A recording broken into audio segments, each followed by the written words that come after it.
un an après cette incroyable réussite du point de vue de l'organisation, du point de vue des Franciliens et des Français, mais également du point de vue de toutes celles et ceux qui, à travers la planète, ont regardé nos JO et qui nous disent régulièrement combien ils ont été épatés par ce succès français, c'est intéressant de se poser la question de l'héritage.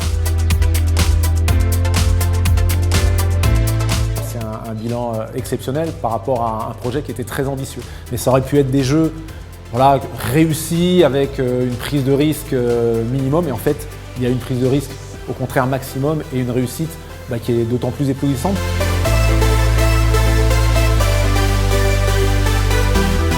On a vu des chiffres exploser, tous les records possibles sur le mouvement paralympique, avec par exemple plus de 67 000 spectateurs qui étaient présents au Stade de France, le record des Jeux olympiques et paralympiques.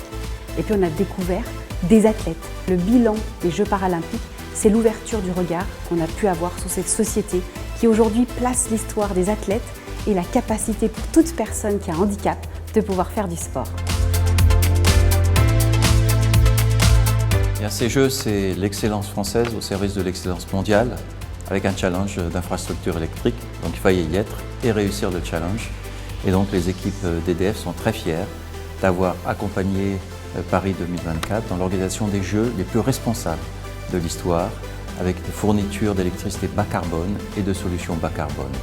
Elles sont également fières d'avoir pu redonner la magie de la vasque, qui est le symbole d'une technologie 100% électrique, 100% française et symbole de l'innovation qui nous permet d'avoir une électricité sans fossiles.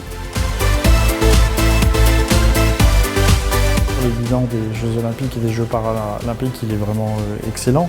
On n'a pas eu d'incident.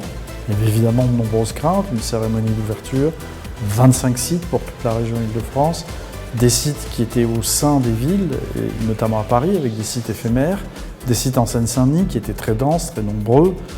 Donc c'était compliqué, mais grâce aux renforts qui nous ont été octroyés, évidemment, des renforts de forces de sécurité intérieure qui sont venus de tout le pays, grâce à la planification qui a été mise en place par la préfecture de police, il ne s'agit pas d'avoir des renforts, encore faut-il bien les utiliser. On a réussi évidemment à assurer des jeux qui ont été à un très haut niveau de sécurité.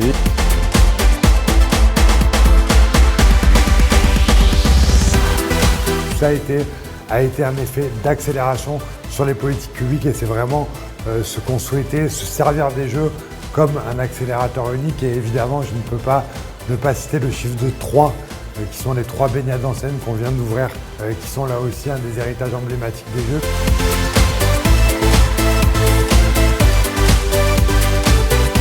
La satisfaction vient du fait que les collectivités se sont toutes mobilisées. Elles ont souhaité vraiment participer à ces Jeux, chacune à leur manière, chacune avec leurs moyens.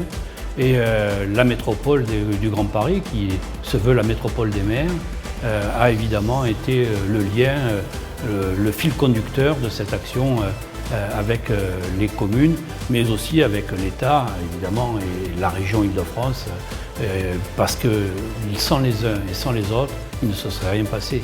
Donc oui, on a un regard très positif sur l'engagement. Ça a permis des échanges extrêmement riches qui montrent que ça a été un succès, mais que ce succès aura bien entendu l'occasion de se prolonger parce que les acquis sont très profonds.